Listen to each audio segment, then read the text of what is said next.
Monday, February 2nd, and holy crap, these guys didn't fool around today.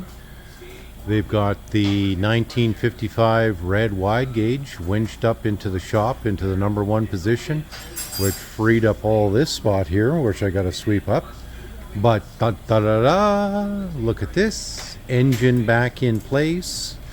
They'll be probably doing the engine mounts right now and making sure it's all level and ready to go. This will please the customer to no end. And I can see Aidan's working on something with the transmission in the front. The motor mounts had no rubbers on them. Yeah. So we made rubbers for the motor mounts and the transmission. Okay. And everything is pretty well in, and then we'll take this out to finish it. Okay, so there we go. And when you're ready, you get that done, then hook up the drive shaft right away, but make sure that these cups fit in there properly, eh? Okay, so yeah, lots of effort done here today. Really happy. One of the things Aidan did the other day was did the Varsol on the front, and we wanted to make sure it was at least clean in the bottom there before they did anything else. And Nina Pinta Santa Maria had a little haircut yesterday, and she's not enjoying her haircut. But these guys got quite a bit done here with just the two of them, and I'm really happy that they can make the space.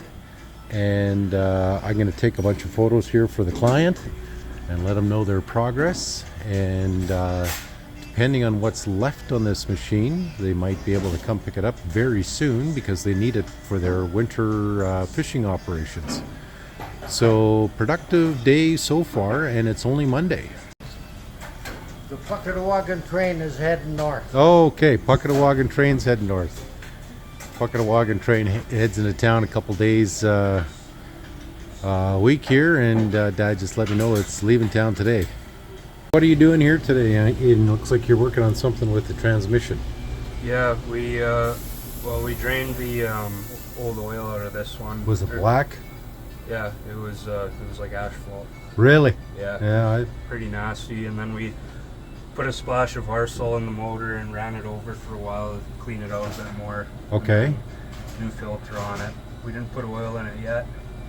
And then took it off the bench, brought it over. We have the motor mounts in. We made rubbers to go on the bottom of them. So yeah, Dad said there was no rubbers. There was nothing before. It was just bolted solid. So yeah. Hopefully they won't jiggle around so much. Well, it'll bounce up and down otherwise if you don't have those rubbers in there. So.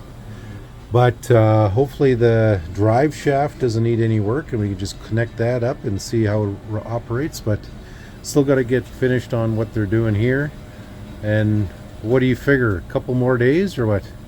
Well, Randy was here earlier. I don't know if he's coming back again, but now that we have it in, Randy can finish up. We're going to put in a distributor, time it, put on the carburetor. Your dad's got a good used one. Okay. And then wire up the starter and try it out and see if it runs. Yeah. I think it will. Well, let's cross our fingers. I think it's going to be good. Okay. It's going to be a lot better than when it showed up. Oh yeah, for sure, 100%. So if you guys remember, this showed up here in the end of November, and well, we couldn't really start working on it because we didn't have the down payment. As soon as we got the down payment for the bearings, races, and seals, that's when we started going gangbusters on this. Dad put a bunch of labor in right before December to get this done, but we had to take about a 3-week break on it. And now that the yellow's out of the shop, we're happy to see this move up so that they could have got this work done.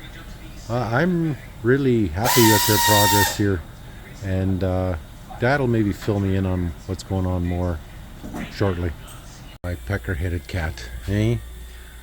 Who's my pecker-headed cat? Chop cat.